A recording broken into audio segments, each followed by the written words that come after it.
Heyo, and what is up, gang? Thank you for checking out Sledgehammer TV tonight. WrestleMania Night 4 for 2021 is in the books. It started with WrestleMania Smackdown, and then we had the actual Night 1 and 2 of WrestleMania, which brings us around to now with WrestleMania Backlash. And when you sat down for this show, I know that you were prepared for some of these matches to feature some good in-ring action. I know you were prepared possibly for a historic title change to be witnessed tonight on this show. I'm sure you were prepared for a majority of the matches on this card to have pretty wonky or just straight up bad finishes to them, but not any of you nor myself would ever be prepared for WrestleMania Backlash to have freaking zombies actually show up on this show. Yeah, I said zombies. For those of you that didn't tune into tonight's pay-per-view, it turned into a science fiction spectacular. And we are going to talk about all of it and so much more right here and right now. My name is Nick Nightmare. You are watching the Sledgehammer Wrestling Show's WrestleMania Backlash review and reaction show. Let's do it.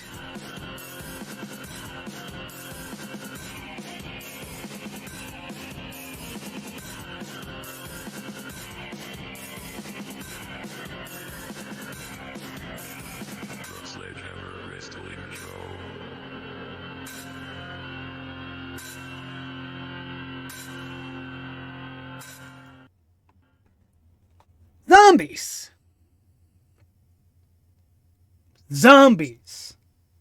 Little did we know that one fleeting comment by Damien Priest on the Raw Go Home show for this pay-per-view tonight would turn into something that would end up delivering the worst segment of the year, the worst wrestling match of the year, courtesy of WWE, The Miz, and Damien Priest. It's bad enough that they extended this feud as long as it has gone on. It's even worse now, and you see just how little the WWE gives a shit about Damien Priest because, hey, they don't have Bad Bunny to put him over, so let's think of some other ridiculous thing that we can put while he's in the ring to have his match to try to get him over. Let's think of some other stupid thing to put on the outside to detract the focus from this new superstar. Hey, I have an idea. Some idiot in the back wrote,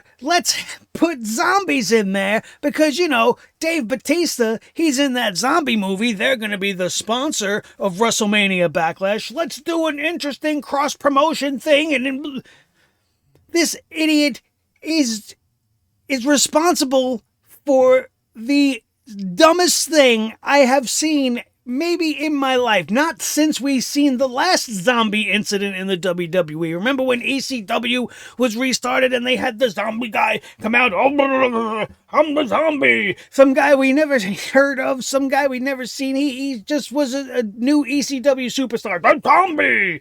That was what, like 15, 20 years ago now? We're going back to having zombies in professional wrestling. WWE wants to come out and say AEW set wrestling back 30 years with their blood and guts debacle at the end of their pay-per-view. And now you want to go and throw zombies in my face? You guys didn't even do zombies in the heyday of the WWE's most ridiculous times. Holy shit, man. Somebody wrote this whole segment. This was approved to put on. And you got the announce team out there selling it like they're actual zombies. John Morrison is walking around in the back. He opens up the Lumberjack locker room because I guess he wanted to make a deal with the Lumberjacks. And they're all fucking zombies in there. And it's all smoky and there's a red light. And I'm expecting to see Bray Wyatt in the back or maybe Alexa Bliss hanging out in the crowd. But, you know, it's zombies.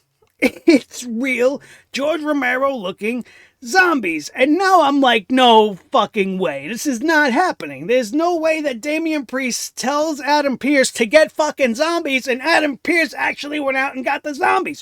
So, you know, Damien Priest also said to put aliens out there. He also said Raw superstars, Smackdown superstars. So where were all these other things? It couldn't have been that they were afraid that the zombies were going to eat anybody, because these were the least hungry zombie lumberjacks I have ever seen in my life. These guys were nice enough to let the whole whole entire match go through without trying to eat the referee, without trying to eat the announce team who were acting all terrified and shit. They let the whole match go and just waited to eat the loser. They waited to eat the loser. This is a real thing that happened on a fucking wrestling show. I guess Damien Priest, since he won, was protected by the win, or maybe he was protected by the fact that he's got an imaginary bow and arrow, and maybe the zombies didn't want to mess with the fucking bow. Hey, this guy's shooting bow and arrows. Look, he just made the logo pop up above the ring. Let's not mess with him. Let's not eat the strong giant guy that has all the meat and the muscles. Let's eat the two idiots who probably taste like bacon because they're two big giant hams, and it just is fucking terrible. It's terrible. You know what? When the zombies started to make their way out of this room, when John Morrison found them, I was hoping that they were going to find their way to the creative team. But this is not possible. This is not possible. You know why that is? You would want to actually be with the creative team, because what is it that zombies want? What does every zombie want? What's in your head? And that's brains. And there's not a fucking brain to be found in that creative team. They're all safe. They're all safe and sound. That team of clowns can't put together a decent thought, so why are the zombies going to want to go in there? They're not going to be able to sense the brains, right? Yeah, sure, maybe they'll want to go eat the flesh and the intestines and the whatever, but zombies love brains. If you know anything about zombies, that's the classic trope. Zombies love brains, so they're not going to go and eat the creative team. They're totally safe. Vince McMahon, I'm safe. My brains have been fried since the early 2000s. Bruce Pritchard, safe. Kevin Dunn, safe. John Laurinaitis, safe. All mindless, brainless husks of what was a once great company's corporate creative team. They're totally safe from zombies, so they weren't worried. They weren't worried about having zombies around. But now as a wrestling fan, let's say you're watching wrestling and you have other people living in your house, and maybe you got your friend over, or your mom and your dad are going to, be in the vicinity, right? You know for a fact that this is the moment. This is the moment they're going to walk in. And how do you explain this? How do you explain this? They're going to walk in, they're going to see zombies eating the fucking Miz and John Morrison, and they're going to be like, I thought you were watching wrestling. Are you watching wrestling, or are you watching The Walking Dead right now? No, I'm watching wrestling. All right, because you got zombies in there. Yeah, it's a thing. It's just something that they're doing. Oh, so it's like a commercial. This is the commercial for the show. No, this is a match. But there's zombies in there. Yeah, it's the thing. It's a thing that they're doing. It's like a promotional thing with a wrestler that's in a movie that has zombies in it. So it's a commercial. No, mom or dad or best friend, it's a match. How do you explain yourself? This is one of those moments that is embarrassing as a wrestling fan. It's terrible.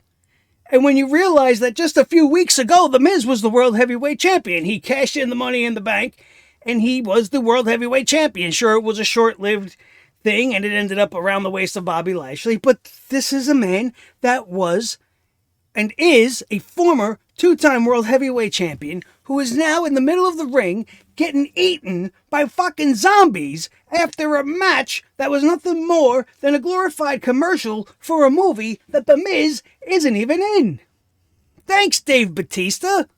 When the show started off with the little intro package that had little clips from Army of the Dead juxtaposed with, some of the stuff leading up to tonight's Backlash event, I was like, oh, that's pretty cool. That's a decent way to cross-promote. Obviously, there's a pro wrestler in the movie, so you have him do the voiceover for the trailer, and, I thought that was pretty cool. But if I knew that was going to lead to fucking zombies, real zombies, being on this show, I don't want to hear it. I would have turned against it right from the start. And now what do you do with The Miz? What do you do with The Miz and John Morrison? They're just going to show up fine tomorrow night on Raw? and be like, "Ah, no, you guys know that was we were just acting, right? We were acting like we were gotten eaten. We ain't really get eaten. You guys ain't stupid, right? We think you're stupid. That's why we put this stuff on TV, but you're not stupid." So they give us a little, wink and a nudge, like, you guys get it, right? We're okay now. Or are they going to come back to WWE as fucking zombies? Is this another way for them to promote a zombie figure line? Is it going to be launched with the Miz and Morrison? And are they going to actually show up now as WWE zombies in ring? Maybe it would be an improvement from what we've been seeing from them. Maybe they'll have a lot less energy. But the Miz and John Morrison have been dead on this roster for the longest time. So what difference would it really make if they put some makeup on them and called them a couple of zombies? I can't believe how many times I've said the word fucking zombie in this show tonight. But this happened. This actually happened, and it's a shame, because outside of this ridiculous fucking incident when the undead took over the WWE, and it's not Halloween or anything, like, you would expect maybe something like this then, or during a Halloween Havoc pay-per-view, or some sort of creepy pay-per-view, or if it had something to do with The Fiend, or a Firefly Funhouse match, where it's happening inside somebody's head. Like, you would expect these things, but you don't expect them out of nowhere in the middle of spring on a WrestleMania-themed follow-up pay-per-view. It makes wrestling look fucking ridiculous. And I hate it. And I hate it even more because the rest of the show wasn't even half bad. It wasn't half bad. We had 7 matches.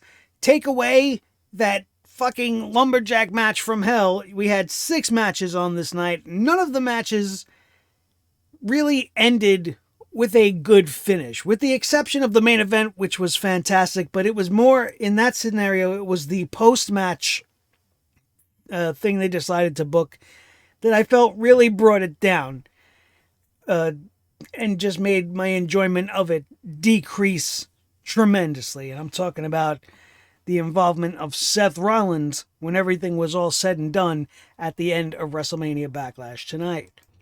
Now, you remember our review of WrestleMania where night 1 we were all really excited. It was really, really surprisingly good, and we were all like...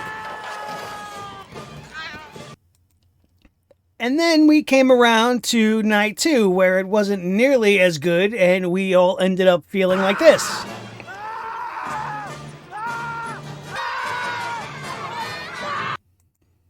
That's WrestleMania weekend in a nutshell. Now, those very 2 same sensations were felt all throughout the night, because every single match tonight, during the match, mostly had me feeling like...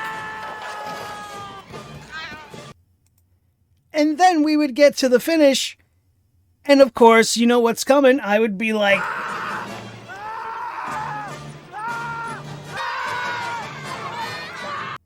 What did you do? What did you do to the good match we were having? I don't understand what is going on here. And it began all the way on the pre-show, as the pre-show snuck in a surprise match, as they like to do. We seen Sheamus, the United States champion, come out and do another one of his non-title open challenges. Now, I really like this that they're doing with Sheamus. It's something that really hasn't been done before. Normally, open challenges have been reserved for spontaneous title shots, but in this case, Sheamus, and this story that they're telling shows that Sheamus is a smart guy. He already knows that the WWE, in order to get a number 1 contender for his United States Championship, is going to have some guy beat him. So he's turned that now into a running gag, into a long-standing angle, and I'm into it. I think it's great. I think it's putting Sheamus in a great light. It's showing him almost like a fighting champion, but at the same time keeping him in a heel light at the same time. And I initially thought we were going to get like a rerun of the Humberto Carrillo match that went wrong on Monday Night Raw. I thought they were going to like restart it and redo it and push whatever story they were going with. But instead, we got Ricochet coming out and answering this challenge. And this was a fun match. This was great, especially for a pre-show match, to get your body going and to get yourself into the groove. This was a hard-hitting, fast-paced match. Ricochet looked great, pulling off all his high-flying signature offense. Sheamus looked like a complete badass, and there were some pretty good 2 counts and some close near falls. But at the end of the day, Sheamus came out victorious after just walloping Ricochet with a knee to the face that was unbelievable. He didn't even have to pull the brogue kick out to beat Ricochet. That's a little bit of a shame.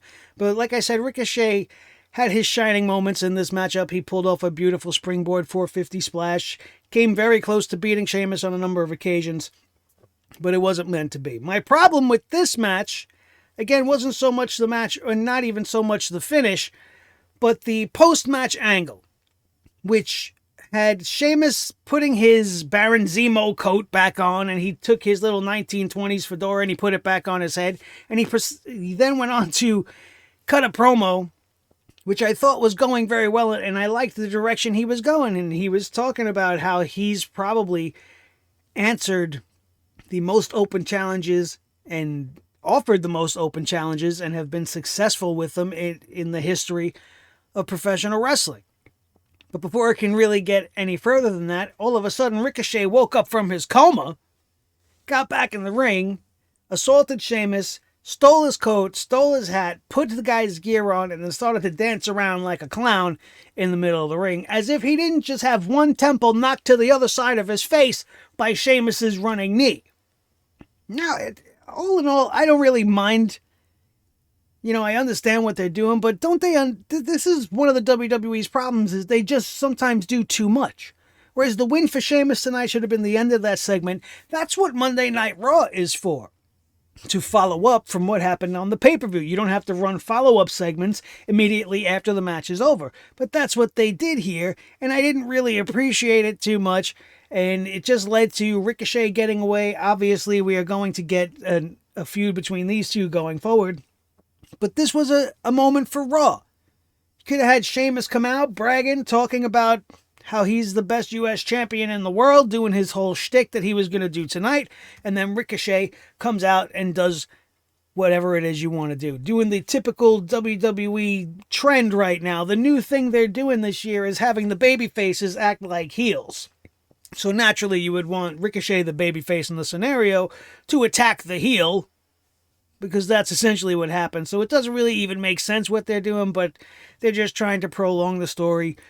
For whatever reason, I don't think Ricochet stands a chance of being the guy to unthrone, is that a word? Unseat Sheamus, dethrone Sheamus from the United States Championship. Hopefully he's not, but I thought it was a fun little match to get things started. I thought it was pretty good. We did kick off the show with the women's triple threat match for the Raw Women's Championship. Now, once again, this match was probably one of the more enjoyable women's matches we have seen for a while. All 3 women went in there. They delivered pretty well. Asuka turned out to be exactly what we thought she was going to be, which is nothing more than the sacrificial lamb in this matchup. Charlotte Flair, however, is what, unsurprisingly, ruins this match. Not because she was in it, not because of how she was placed in it, not because of her Cruella de Vil outfit, which we've seen other people pull off much better than she did tonight in pro wrestling.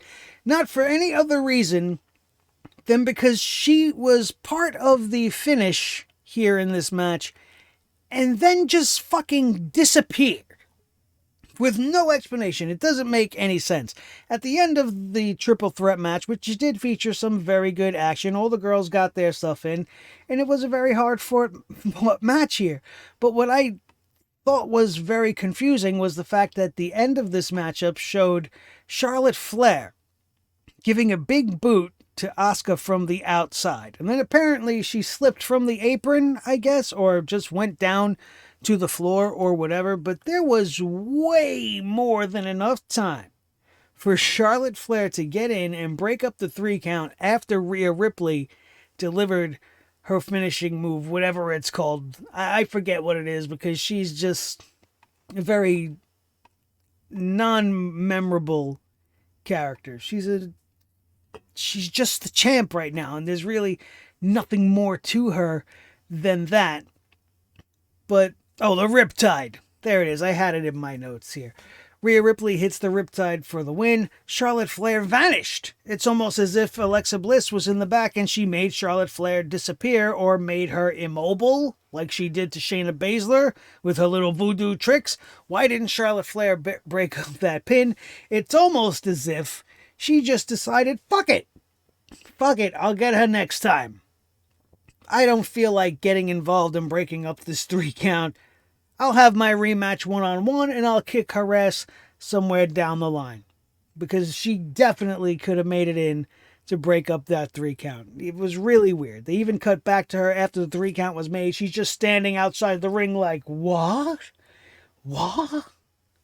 It's inevitable. Charlotte Flair is the inevitable.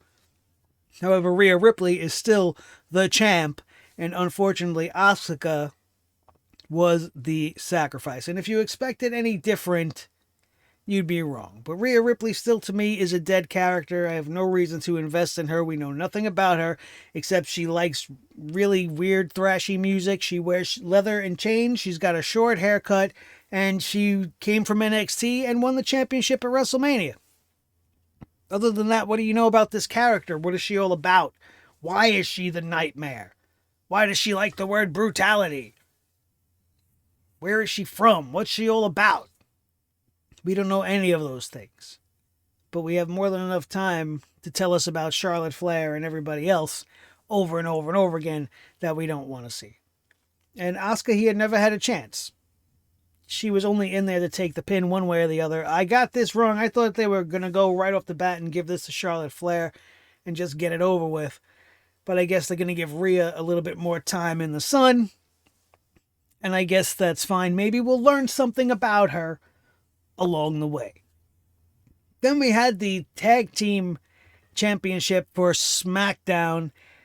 Everybody knew what was going to happen here. This was very predictable, and they didn't help things with the story they decided to tell with this match tonight. It was a little bit gimmicky, and as I said, very predictable. This trope has been seen a million times in the tag team division.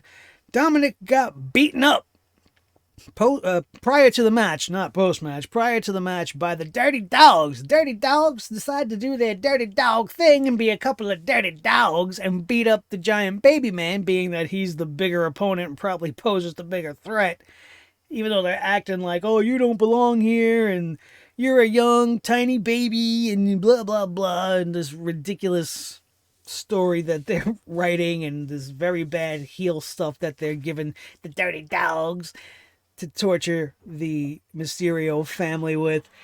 But they get the best of him, and they throw a couch on top of him. There's just a random sofa wrapped in plastic sitting in the backstage, and they throw it on top of the Giant Baby Man, and it seemingly took him out, and now he wasn't going to be able to participate in the match, leaving his dad all alone. So Tiny Dad knows that he probably should suit up appropriately, and if you need to go out there and be indestructible, you need to go out there and be the best you could possibly be, then there's nothing you can do better than to go out there and be dressed up as the Batman. Rey Mysterio paying homage to my favorite superhero of all time, dressed up like the classic blue and gray Batman. Very cool tights on Rey Mysterio tonight. It's not very often that I shower praise on the man, but if you're going to bring Batman to the world of pro wrestling, you're 100% with this guy. Now, that being said, again, this was a very entertaining tag team match, but Dominic was absent for the majority of it, leaving Rey Mysterio in this handicapped situation. We all knew, and it was all a matter of time. We were all sitting and waiting for the Giant Baby Son to come out and help Tiny Dad, and eventually they were going to overcome and win the championships. We all knew that was coming, but my gripe here, and it's nothing personal against Dominic, it's just maybe even the tiniest of criticisms, but I understand their connection to Eddie Guerrero and all of that, but Dominic delivered not the best looking frog splash I have ever seen. He has done it better, and I don't know, maybe he was just a little bit off his game tonight, but when you got guys like the Usos on the roster, and you got a guy like Montez Ford who has the most beautiful frog splash probably in all of professional wrestling right now. Maybe, these guys are doing it so perfectly, maybe you want to do something else. Maybe pick something from your dad's repertoire and get that right. Because if I remember correctly, Eddie wasn't your dad, right? They had that whole paternity thing in the ladder match where Eddie Guerrero won the papers and the custody, so I understand wanting to pay the homage to the uncle that you love so much and the guy that Ray loves so much, but, when you got everybody else doing it 100 times better, maybe stay away from it for now, just until you nail it. I mean, hell, even Tamina Snuka's frog splash from the top rope, her Snuka splash is way more impressive than what I seen out of Dominic tonight. Maybe a small criticism, you might say maybe I'm nitpicking, but I see what I see. And outside of the decent in-ring action, this was predictable. We all knew this was coming, and the Mysterios make history and become the first father-son tag team champions in the history of the WWE. I'm so proud of you, tiny dad. Oh yes, thank you, giant baby son. We are now the world tag team champions. And good for them. It was like a feel-good moment. I don't know, I still say that they could have had Natty and Tamina win their championships at the pay-per-view as well. We could have watched that instead of the stupid fucking zombie match, or have an Intercontinental Championship Fatal 4-Way instead of watching zombies eat the fucking Miz and John Morrison. But I guess having 2 championship feel-good moments is 1 championship feel-good moment too many for a WWE pay-per-view. God forbid we have 2 title changes on the same show. Like, what's the thought process there? I don't understand it.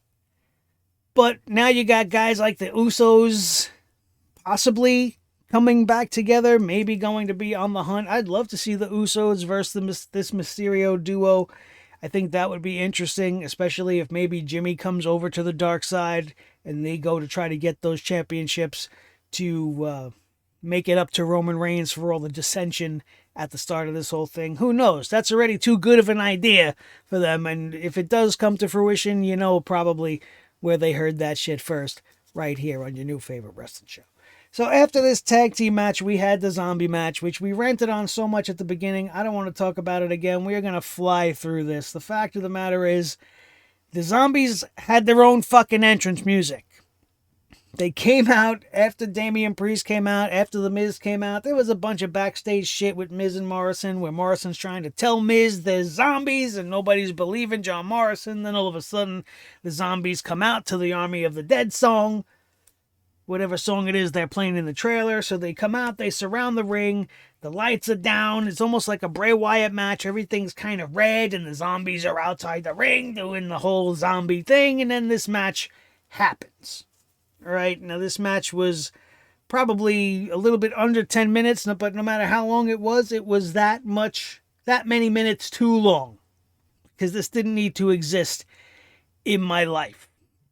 The whole existence of the zombies just took away 100% of the focus of what was going on in the ring. John Morrison took off. The announce team was acting like this was the most terrifying thing they ever seen, selling these zombies as if they were actual real-life zombies, which I thought was freaking ridiculous. And the ridiculousness doesn't stop there. John Morrison ends up coming back out. He's taking out zombies with parkour. At one point during this match, Damien Priest and The Miz decide, hey, let's stop fighting each other and start fighting the zombies. We literally turned this into an episode of The Walking Dead.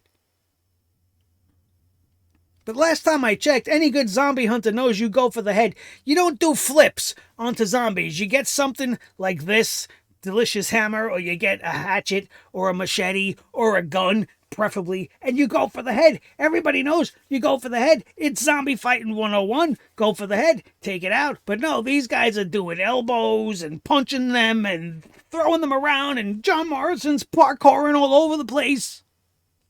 And that's not a sexual term. If you don't know what parkour is, it's jumping around fancy. right? And you get to, like what Kofi Kingston does at the Royal Rumble. This is for any of you that don't know what parkour means. I'm sure you do know, but it's funny to explain it the way that I explained it anyway. But, that's not how you take out a zombie. Right now, they're knocking down all these zombies. They're just getting back up. John Morrison ends up trying to go for something off the barricade. He gets scooped up and eaten by zombies. The Miz gets pinned by Damien Priest after he hits the hit the lights finisher. And then he walks out, shoots his invisible arrow in the sky. And the zombies all go in the ring and decide now they're hungry because the match is over and the Miz lost. So let's go eat that delicious ham. And then they just cut away. And that was it. As the zombies were eating The Miz and John Morrison. Damien Priest walked away victorious. We had a little interaction backstage with Jay and Jimmy Uso, where Jimmy got in Jay's face and started mocking him. Earlier in the night, there was another confrontation between the two, which I kind of passed over. Jimmy wants his brother back. He's telling him, if Roman was true in his word, then your name would be on the locker room door as well. But then in this little encounter, he says that, maybe Roman's locker room should say Roman Reigns and his bitch instead. They're really getting a lot of mileage out of this bitch word, especially since Jimmy put it on his t-shirt, I'm thinking. So now we go back down to Women's Town as the SmackDown Women's Championship was on the line. Bianca Belair defeated Bayley in a nice match with a decent amount of time. It had a couple of spotty issues. There was a couple of missed spots in this match, but I liked the intensity. I like heel Bayley. I like the story they were telling in this match. What I didn't like, and the one thing that was really wrong with this, the only one thing that was actually wrong with this, besides the build-up being so lackluster leading up to this match, was that the finish was supposed to hinge on Bianca Belair wrapping up Bayley's legs in her ponytail because they were getting a lot of use out of the ponytail on Bianca's head. This was a big part of the story they were telling throughout the night. Bayley tried to use it against her on multiple occasions, but in the finish, Bianca rolled her up. She was supposed to secure it by using the ponytail, but due to her own momentum going back in the roll-up, she kind of lost her grip. She didn't really pull it completely, and it caused the 3 count to look botched, right? They botched that final spot. So much so that Michael Cole, once again, on pay-per-view, botched the finish of the match. Because he doesn't want to know on his notes who's going to win and lose, so he calls it like he sees it, and he thought Bayley kicked out, but she didn't kick out. Bianca just kind of fell because she lost balance. And I thought it was interesting that after the match, Bayley was calling them to show the replay because she was trying to tell everybody, no, she beat me by using her ponytail, which I think is completely legal in this scenario anyway, because it's just an extension of her body and that there's no rules against using your hair as a weapon as far as I'm concerned. But she was asking them to go back and show the replay, and they never did. And it'll be interesting to see how they get around doing that when they try to talk about the moments of this match on this Friday SmackDown. I wonder how they're going to edit it to get around the fact that it was clearly a botched spot. And it was botched so bad, it caused their lead announcer to botch as well, making himself look like a jerk-off once again. But that's not a surprise. But Bianca Belair defeats Bayley once again. And now on she goes. I guess Bayley's not going to be done with her, so we're going to continue on this road as we're heading towards Hell in a Cell, which is probably going to have a lot to do with the next matchup we got to see on the night, which was the Raw main event, the Triple Threat Championship match for the WWE Championship. Bobby Lashley defeated and retained his title against Drew McIntyre and Braun Strowman in this Triple Threat match. And this was not anywhere nearly as good as what we've seen in the Triple Threat on SmackDown. That was a much higher stakes match. There was much more on the line, and it was a lot more dramatic. And I think they knew that going in, so they decided to fill this with high spots and extreme spots as they ended up fighting all over the arena. Bobby Lashley at one point went through a Titantron wall that exploded. The whole WWE fireworks show that they do when they have spots like that.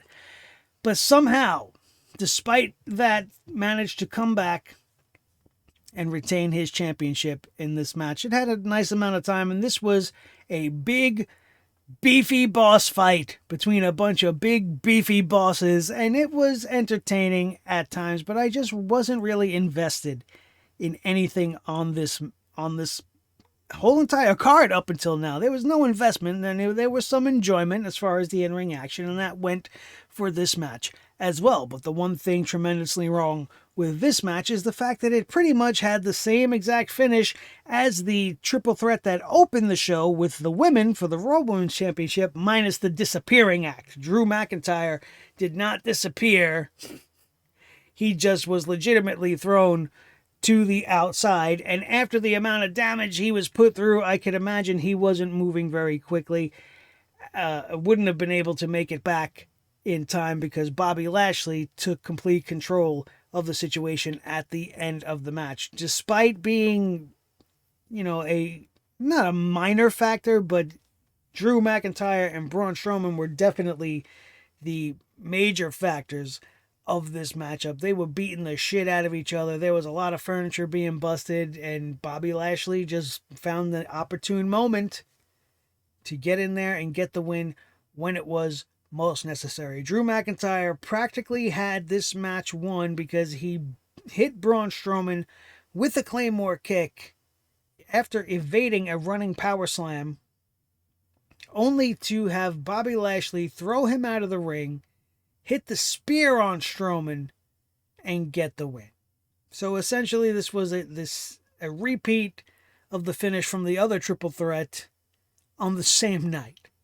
And, I got to throw it down.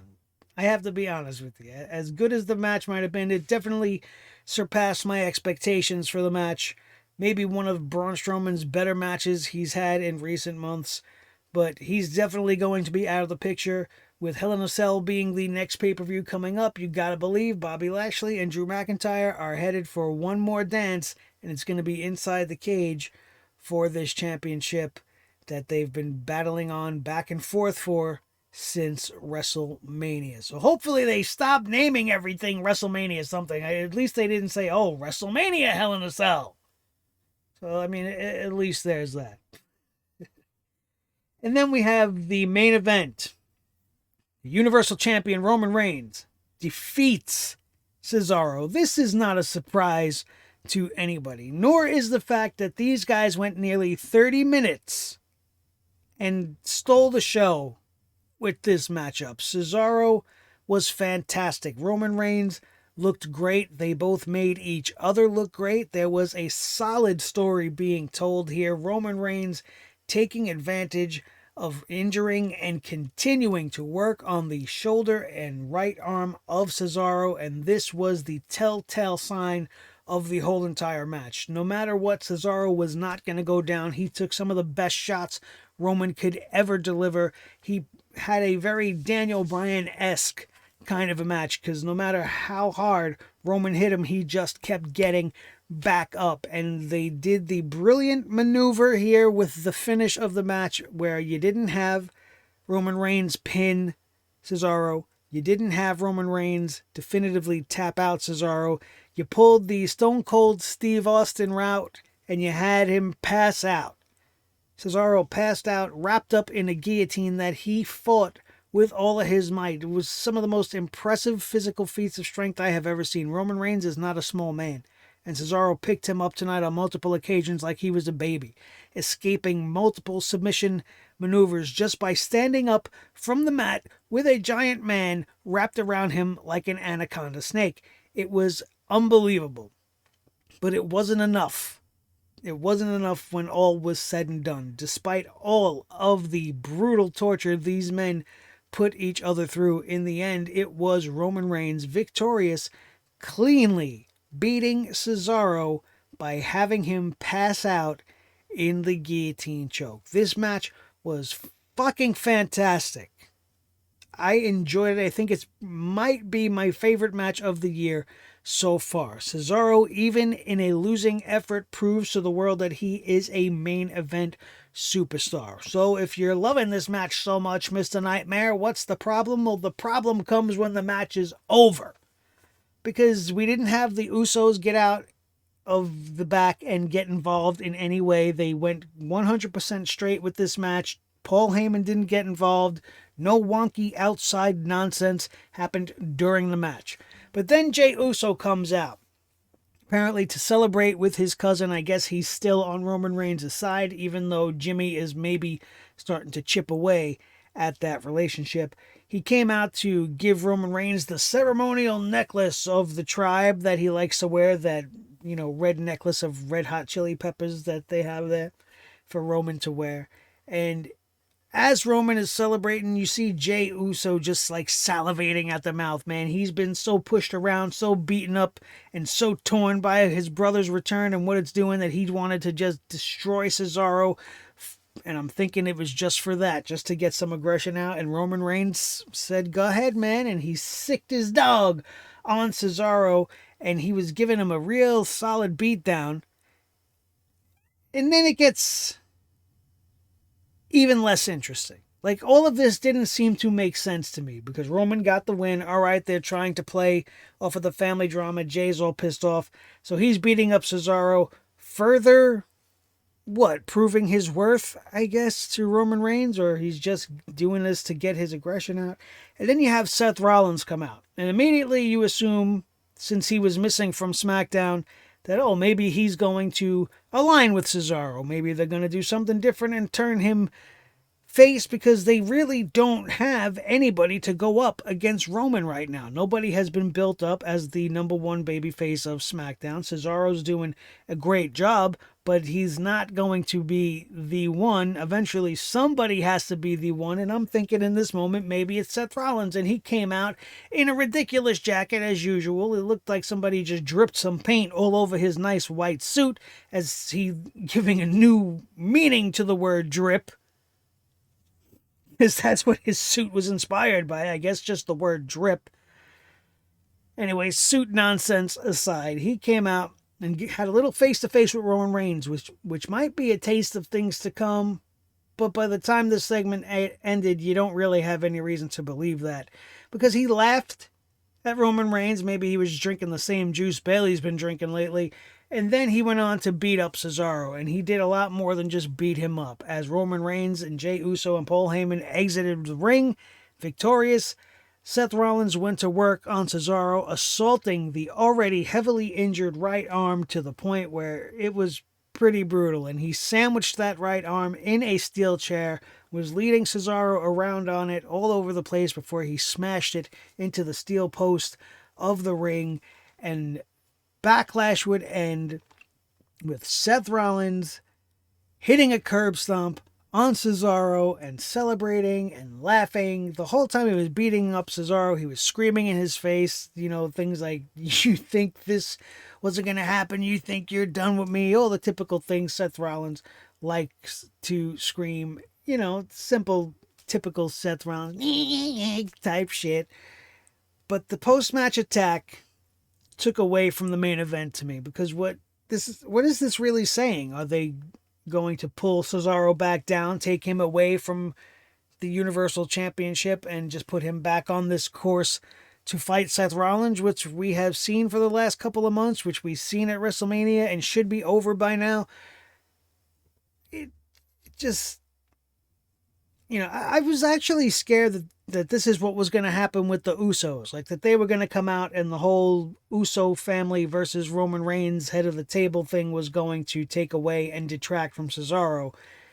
But instead it's Seth Rollins coming back. Despite having been beaten by Cesaro, now he wants to beat up Cesaro again. Instead of wanting to go for a heavyweight championship opportunity, he wants to beat up Cesaro again. And I just think it was a shitty way to go off the air. I mean, you could have just had Cesaro take his loss, let Roman celebrate, have Jay come out, give him the necklace, and then boom, cut to black. That's all we really needed. All the little extra goes back to what I was saying at the start of the show. WWE sometimes just doing a little bit too much, forgetting that they have more TV shows during the week where they could expand on the ideas that they explored at a show like WrestleMania Backlash. All in all, I mean, if I had to grade this show, I'd give it maybe like a C. I would maybe give it a B minus, but the zombies, man, The zombies are just too much, so it's got to come down. Maybe even a solid C minus. Because the in-ring action was great. As we outlined for you, every single finish on this night was either ruined by a legitimate botch or terrible booking or a post-match angle that took away from what happened during the match, including even the pre-show match. But nothing was as bad as the fucking zombie invasion. You know what? Screw it. D. If I was going to grade it, it's getting a D. It's getting a 2 out of 5 stars. Because the fucking zombies were just too much. Too much. I mean, where were the aliens? Where were the Raw superstars? Where are the Smackdown superstars? He asked for those too. If you're going to do zombies, you might as well went all out. That's it. If you want to see fucking zombies, I could have been playing Resident Evil all night. I would have rather been doing that. Which I did do, and posted on this channel my first playthrough of The Village. If you want to check that out, it's up in the annotations up above, as well as my review of both of the go-home shows for this WrestleMania Backlash. Thankfully, hopefully, this will be the last time we even have to say the word WrestleMania until the Royal Rumble comes around next fucking year, because not everything could be WrestleMania. Alright? No matter how much you try. Ridiculous name for what could have been a great Backlash pay-per-view, but at the end of the day, it was just more mediocre stuff covered in shit. Which, by the way, in case I wasn't obvious with the way we went off, it gets the poop hammer for sure, which of course isn't going to work. Let's try that again. Let's go back to the main screen. It gets the poop hammer for sure. There we go. Anything that had to do with that zombie lumberjack bullshit. Thank you all so very much. My name is Nick Nightmare. This is the team Thor the Sledgehammer, the official Sledgehammer, the Sledgehammer Wrestling Show, his tag team partner, the World Heavyweight Champion of all the microphones in all the world, Mr. Blue, the Yeti microphone. The most important member of the team, as always, is each and every one of you. And now is the time for you guys to do your thing. Hit that like button if you enjoyed anything we had to say or do here today on Sledgehammer TV. Share this video with each and every one of your wrestling buddies all over the wrestling world, especially if they need a community to come on in and dump all over the WWE, because nobody dumps on the WWE better than we dumps on the WWE. Because who else has a poop hammer to bring down on the head of ridiculous guys of Vince McMahon who are safe from zombie attacks, but are not safe from Nick Nightmare and the wrath of the sledgeheads of Sledge Nation here on Sledgehammer TV. Wow, I really went extra with that. And of course, if you're not a sledgehead of the Sledge Nation of Sledgehammer TV, and you're still here with me at 47 minutes of this Backlash review, now would be the time for you to hit subscribe and make sure you're notified by hitting that bell so that you don't miss it anytime the hammer comes down on the WWE. Memberships are coming to this channel. We need new content to bring to you guys, and I want some suggestions. So light up the comment section with some suggestions for videos you would like to see. You want to see more video game playing? I could do that. You want to see more sketch videos? We could do that. You want me to do more list videos? They take some time to do, but I could do that. And some of these things can be exclusive for some of you guys that support this channel through the memberships. Of course, you already get available in the memberships, if you do them right now, the emoji packs and the badges and things like that in the chats and whatever.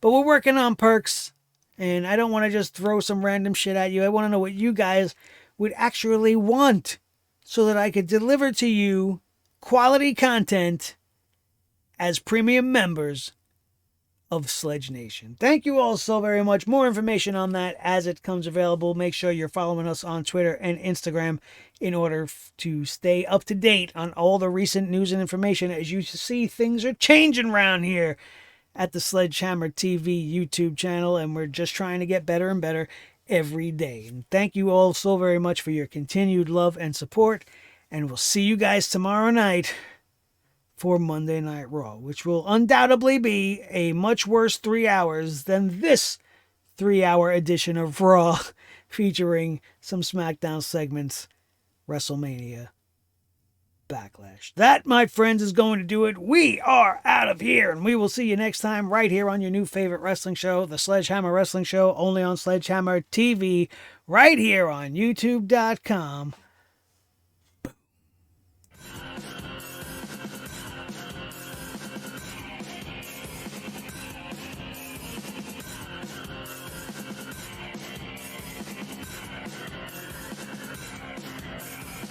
Sledgehammer Wrestling Show.